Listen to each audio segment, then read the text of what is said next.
Hey folks, Ron here with Gamer the Blathering. So, how can we get more people playing RPGs? It's a great question. It's a question for the ages, as it were. So, there are already great things that are happening that are, I believe, bringing people into to play role playing games, but they're all focused in one area, and that's Dungeons and Dragons. We've got things like Critical Role. We've got Adventurers League. The fact that you can play D&D for 2 hours and get a game going in a store. Those are all great things, and they are bringing people into Dungeons and Dragons. They are bringing people back to the hobby as well. But I think different things need to happen to bring more overall people into the hobby. I'm not saying that Dungeons and Dragons is separate from role playing, because it's not. It's a role playing game. It's the original role playing game, and it's completely legit. However, there are a lot of games out there that don't really play like Dungeons and Dragons. I'm not saying they're better, but they're a different experience. And I think these different experiences would speak to different people. So, the way I think we can get more people into the hobby is to start demystifying the hobby itself, the gaming hobby of role playing. What do I do for that? I make sure that I keep role playing books on my desk at work. People walk by my desk, they ask questions. Sometimes they ask about gaming. Sometimes they join my game. It's that simple. I don't try to act like I'm in some special secret club. I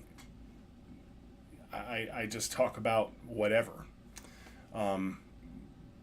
Book covers are great at getting people to ask questions. Today I had the Delta Green Agent's Handbook sitting on my desk, and a guy walked by and he's like, "Oh man, Lovecraftian." He goes, "I love H.P. Lovecraft." And we talked about it a little bit, and it turns out that, 20 years prior, he had played some Call of Cthulhu and said he'd love to try it again. So there's that. Another thing is, if you run your role-playing games in a game store, you are typically going to get gamers, people that are already gamers, playing your role-playing game. Now, you might occasionally get the Magic player to sit down and play some D&D, or you might get a board gamer to try Fate, or whatever, right?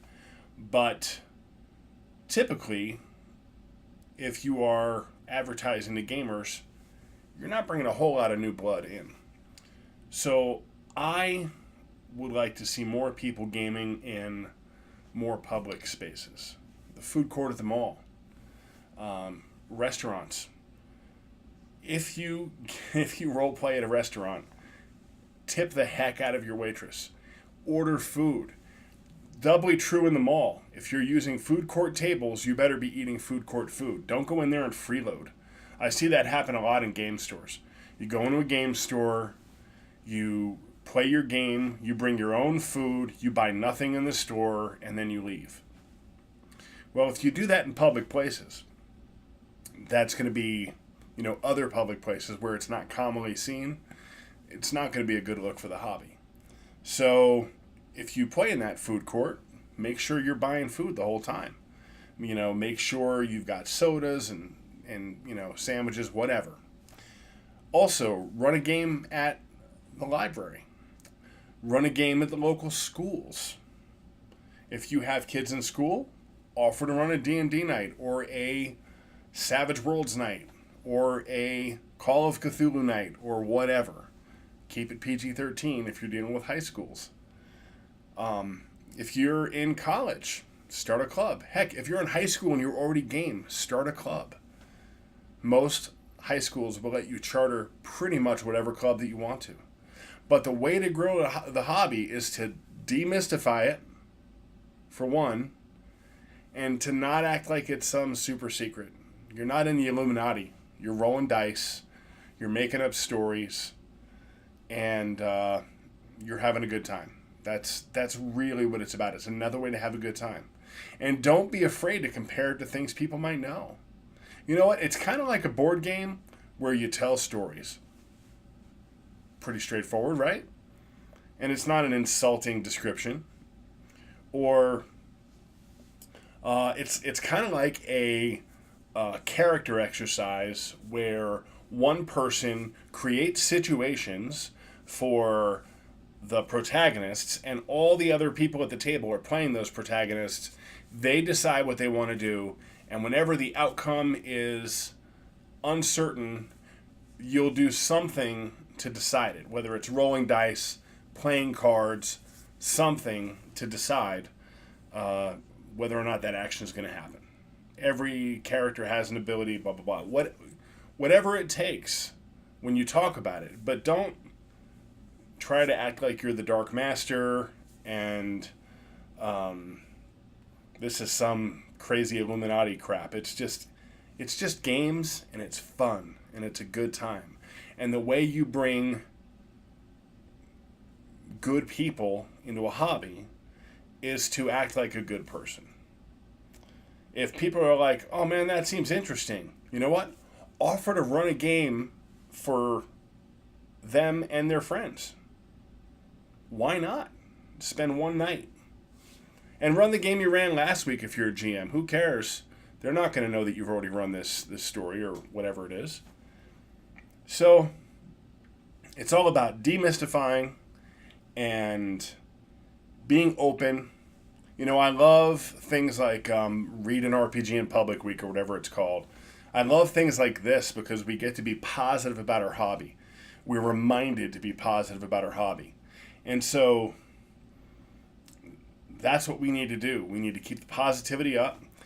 And one thing I want to talk a little bit about, and this is a big deal, and it's really been bugging me, all this gatekeeping.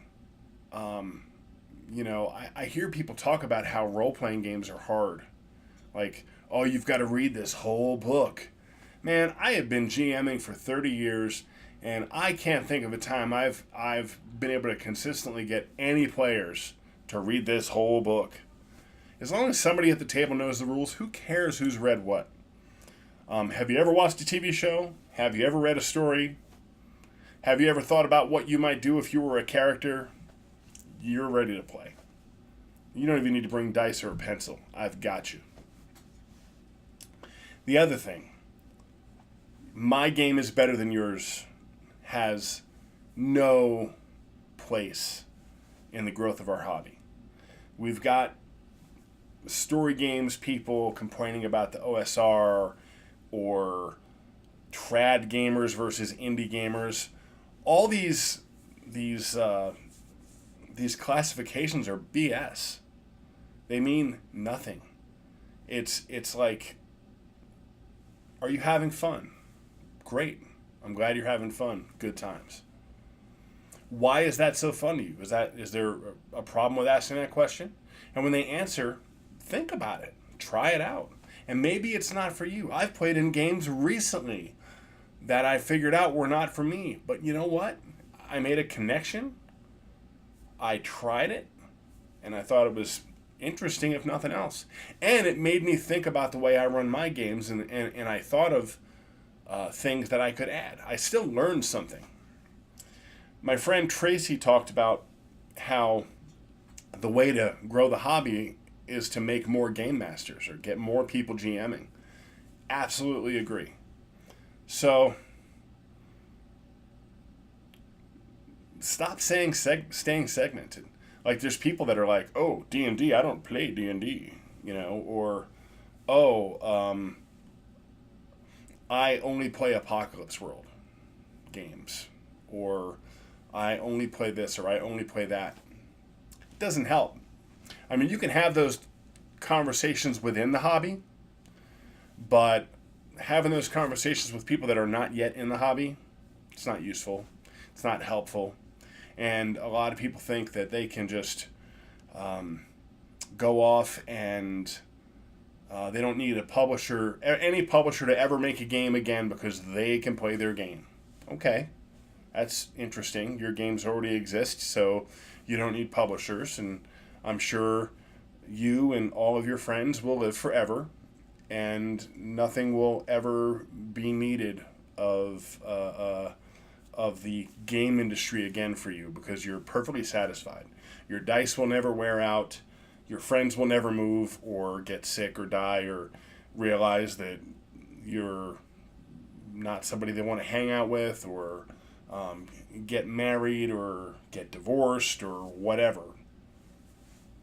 We talk about how a game isn't supported anymore. That's the other extreme. I can't play this game anymore because they're not making new stuff for it. Well, yeah, of course you can still play that game. If you like it and you're having fun, go ahead and play it. These types of conversations, not useful for people outside of the hobby that are not in the hobby yet. And will scare people away. So, I'll say it one more time. Be open and honest about your hobby. Be willing to talk to people about it. If you're a game master, be willing to run the game for anybody. Just put it out there. Say, yeah, I'll run a game for you and your wife, or I'll run a game for you and your kids, or, get some friends together. Let's do this. Or I'm going to run a one-shot. Would you like to join my regular group and hop in and just kind of come along for the ride? Would you like to watch? I've had people say, hey, can I just watch you guys play? And I'm like, sure, let's do it. Play in public places. These are all easy things to do. As you can tell, I am super passionate about this subject. So this is going to be probably my longest video this month. But I've always said the family that plays together stays together. And I have my family being my wife and my children. But I also have my extended family, which are the family that I choose. And those are a lot of my friends, right? So the family that plays together stays together. And I think that our hobby is one big dysfunctional family in a lot of ways. So anyway, that's it for me. Hopefully I will not have to rant about tomorrow's subject on day 9. RPG a day number 8 is a wrap for me, and we'll talk to you tomorrow. And until then, do good, avoid evil, and play more games.